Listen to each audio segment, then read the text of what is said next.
हर हर महादेव। देवों के देव महादेव जी के चरण में प्रणाम, मेरा प्रणाम स्वीकार हो।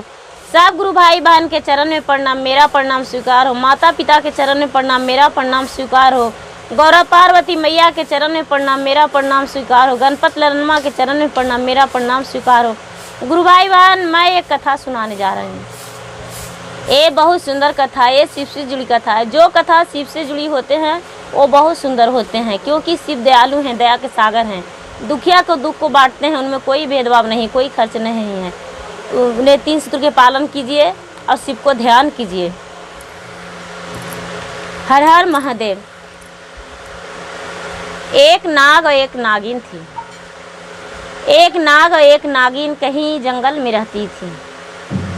जंगल में रहती थी तो नाग जो था वो शिव के गले में लिपट के रहता था, लेकिन नागिन अकेली रहती थी जंगल में। नागिन बोलती थी, नागदेव आप तो शंकर भगवान के गले में रहते हैं, हम अकेले यहाँ रहते हैं, क्यों ऐसा क्यों कि आपको गले में रखते हैं, मुझे नहीं? नाग बोले, क्या करूं, मेरा स्थान तो शिव के गले में है, लेकिन तुम्हारा स्थान वन में है, तू वन में ही रहना। नागिन को समझा दिया करते थे। एक दिन का बात है, शंकर भगवान स्नान कर रहे थे। स्नान कर रहे थे, नाग को उतार के रख दिए। जब नाग को उतार के रख दिए तो नाग धीरे धीरे जहाँ उसका नागिन था वहीं चल गई। जहाँ पहुँच गए नाग, और पहुँच के जाके अपने नागिन से मिल के बहुत खुश हो गए। खुश हो गए और अपने नागिन से बोले कि देखिए, हम तो शिव भगवान के गले में पड़े रहते हैं, लेकिन जो मेरे बच्चे हैं उनका ख्याल रखना अच्छे से। नागिन बोली, महाराज जो आपका दिया हुआ है उसका मैं ख्याल अच्छे तरीक़ा से रखूँगी। ठीक है, हम ख्याल रखेंगे, क्यों नहीं रखेंगे ख्याल। ऐसा कह के और फिर नाग जहाँ था वहीं चल गया। एक पहाड़ था जहाँ रहती थी नाग नागिन। नाग तो शिव के गले में और नागिन जो थी वो वन में रहती थी, और उसका बच्चा था तो वो भी कहीं जोड़ा लगा लिया था। वो भी बड़ा हो चुका था और वो भी अपने नाग नागिन खुद अलग हो चुके थे, अपने माता पिता से दूर भी हो चुके थे, लेकिन माता पिता के नज़र में ही थे। किसी भी इंसान, किसी भी जीव का जो बच्चा होता है उसे प्यारा होता है, चाहे जो भी रहे, वो बच्चा को अपने जी से ज़्यादा चाहते हैं। ठीक उसी तरह नाग नागिन भी थे कि उनका बच्चा, जैसे लोग विवाह इंसान कर लेते हैं, उसी तरह नाग भी किसी नागिन से शादी कर चुका था उनका बच्चा।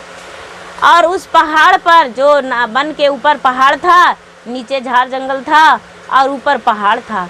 पहाड़ पे एक शंकर भगवान का बहुत बड़ा मंदिर था। वहाँ के आसपास के लोग शंकर भगवान के मंदिर में जाकर रोज़ शिव चर्चा किया करते थे। जो रोज़ शिव चर्चा किया करते थे, तो ये जो नागिन थी, जो इसका बहू, इसका बेटा, तो बोले कि नागिन बोली अपने नाग से कि देखिए ना महाराज, ऊपर में बड़ी भजन होता है, बहुत अच्छा लगता है, चलिए ना हम सुनेंगे।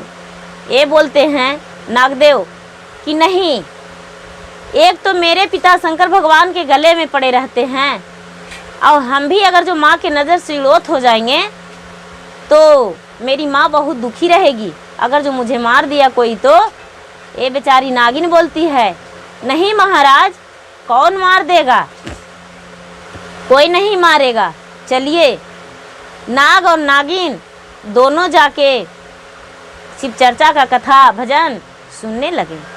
भजन और कथा सुनने लगे तो दोनों का बहुत आनंद आया और छुप गए, पत्थर के पीछे छुप गए। जब सब लोग शिव चर्चा करके वहाँ से चल गए तो शंकर जी का शिवलिंग पे जो दूध ढराया था वो जाके नागिन और नाग दोनों चाट लिए और प्रसादी का रूप में उसे मान लिए कि ये प्रसादी है, पंचामृत है।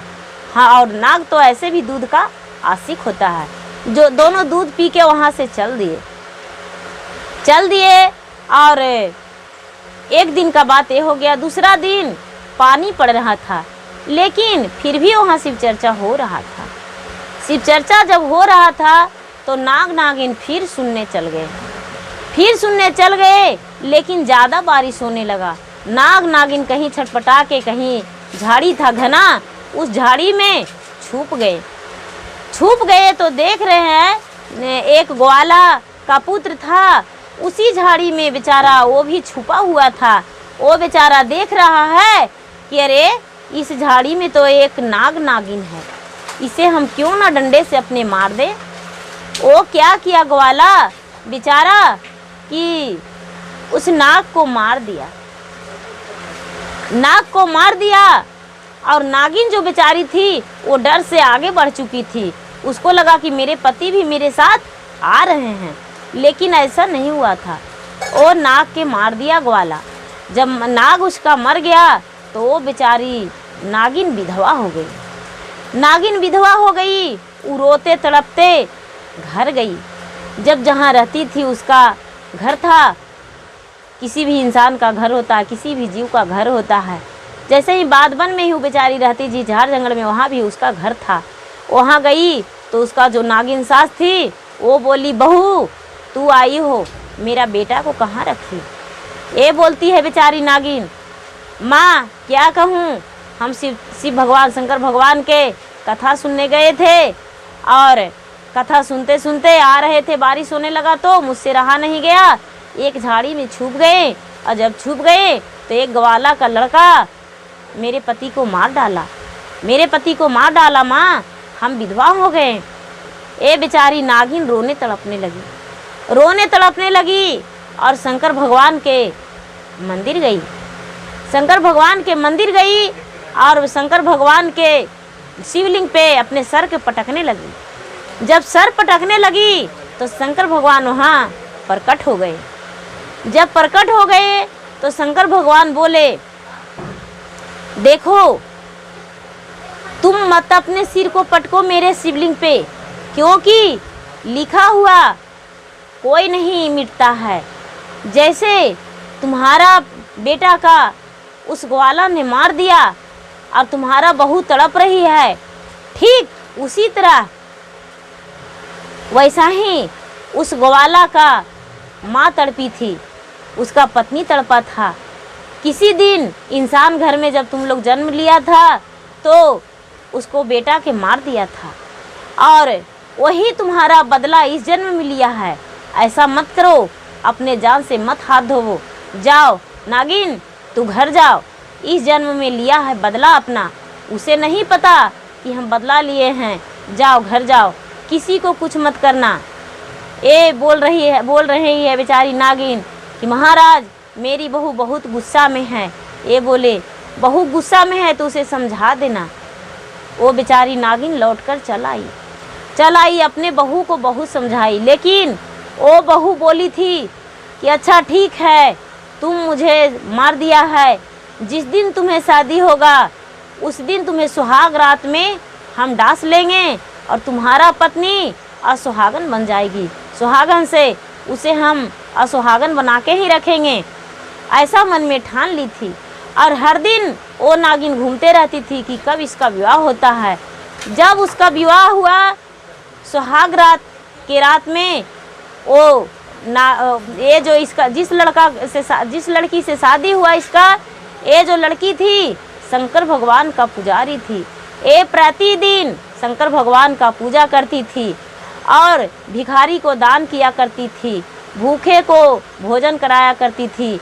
ये बेचारी बहुत सती थी और प्रतिदिन बहुत पूजा करती थी। जब ये देखी, ये पूरा जान रही थी कि नागिन को पति को मार दिए हैं मेरे पति, और इसे शंकर भगवान अंतर ध्यान कर चुके थे, और ये जो नागिन है मेरे पति को डांसने आएगी सुहाग रात में, हम कुछ ना कुछ तो ज़रूर करेंगे।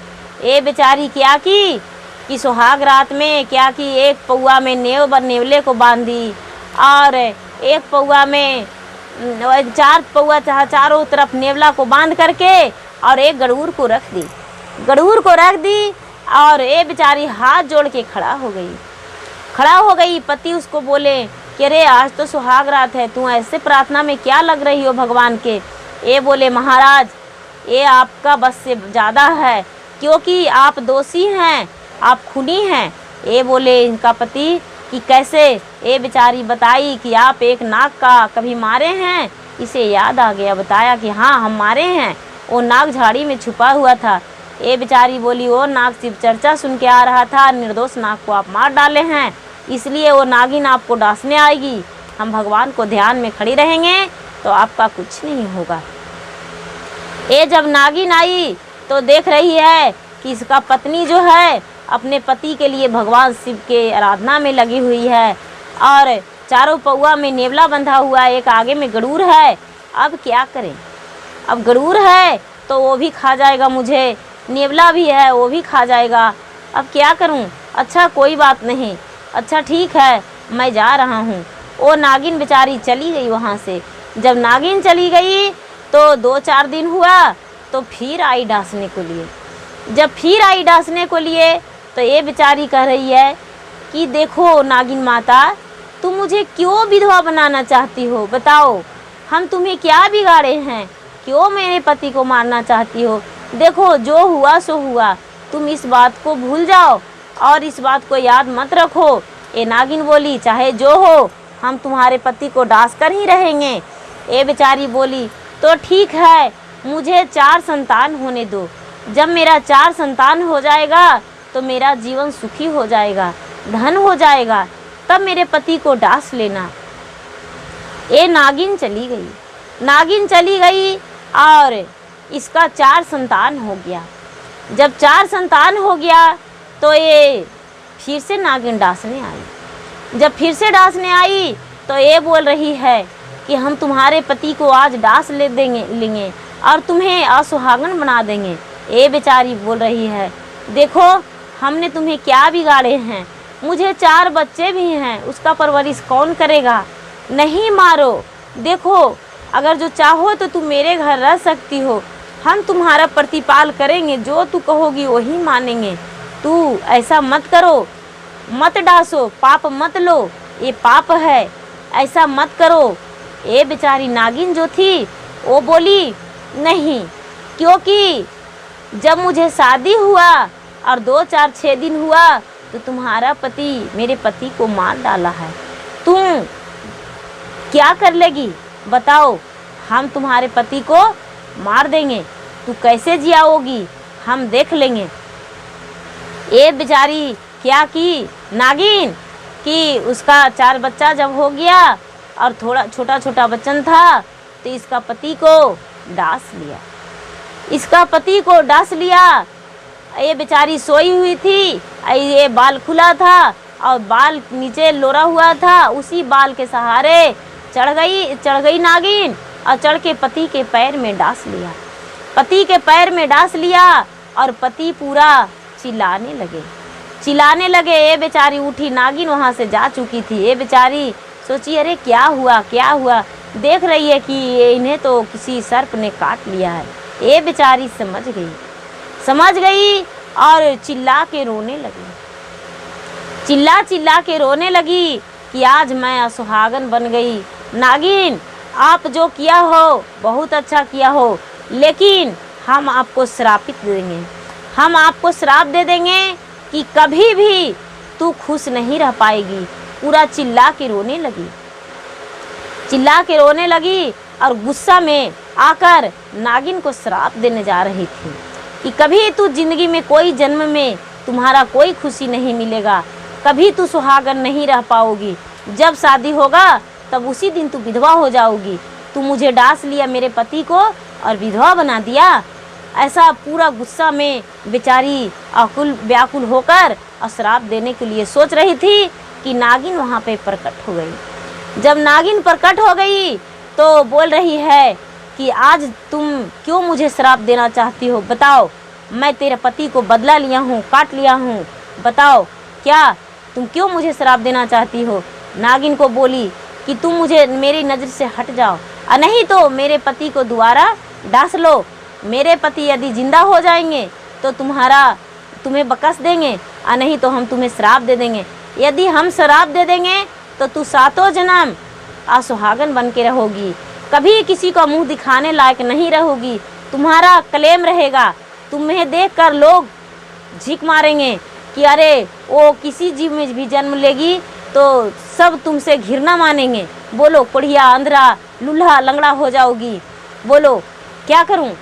ये बेचारी नागिन जाके उसके पति को फिर से डांस ली और पूरा विष चूस ली।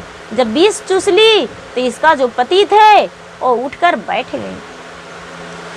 बैठ गए। वहाँ शंकर भगवान और पार्वती माता दोनों आए और इस लड़की को सर पे हाथ धर के आशीर्वाद दिए, लड़का को भी आशीर्वाद दिए और इस नागिन को भी सुहागन रहने का आशीर्वाद दिए कि जाओ नागिन, तू सुहागन रहना और मनुष्य से छुप कर रहना, मनुष्य के सामने मत आना। जब मनुष्य पर नजर पड़ जाए तो एक पत्ता के सहारे भी तू छुप जाना, मनुष्य के सामने मत आना। जब तू मनुष्य के सामने आएगी ही नहीं तो तुम विधवा कैसे बनोगी? तुम्हें पुत्र कैसे मर जाएगा? तेरा दुख कैसे होगा? तू छुप के रहना। और जो आज भी असली नागिन है वो किसी मनुष्य का दर्शन नहीं होता है। आज भी वो बड़े बड़े जंगल में, पहाड़ में रहते हैं नागिन, और मनुष्य से छुपे हुए ही रहते हैं। सूर्य भगवान के तपस्या में बेचारी रहती है नागिन। और नाग जब सुबह होता है तो अपने फन पे सवार होके और खड़ी होके भगवान से प्रार्थना करती है कि हे भगवान, मुझे मनुष्य का दर्शन ना हो। नाग एक ऐसा है कि नहीं चाहता है कि हम मनुष्य को डांस ले, और जो नाग होता है, नागिन होती है, वो मनुष्य को कभी नहीं डांसते हैं। और इसका पति को बेचारी वो जिया दी। शंकर भगवान पार्वती आके आशीर्वाद दिए सुहागन रहने का, और शंकर भगवान वहाँ से अंतर ध्यान हो गए। नागिन भी बेचारी चली गई और इसका पति का जीवन फिर से वापस हो गया। ये बेचारी सुहागन फिर से बन गई, या सुहागन बन के फिर से सुहागन बन गई, क्योंकि नाग दोबारा डांस लिया, इसको पति को जिला दिया। शंकर भगवान का उस पर कृपा था। शंकर भगवान कृपा बनाए, अपना दया बरसाए। बेचारी विधवा होके भी सुहागन बन गई, सती स्त्री थी वो, क्योंकि शंकर भगवान का पूजा करती थी। इसलिए शंकर भगवान को गुरु मानिए और गुरु मान के 3 सूत्र के पालन कीजिए। पहला सूत्र दया मांगिए, दूसरा सूत्र चर्चा करिए, तीसरा सूत्र 108 बार नमः शिवाय नमः शिवाय नमः शिवाय नमः शिवाय जाप करके शिव गुरु का प्रणाम कीजिए। गुरु भाई बहन, मेरा वीडियो अच्छा लगे तो इसे लाइक कीजिए, शेयर कीजिए, सब्सक्राइब कीजिए। धन्यवाद।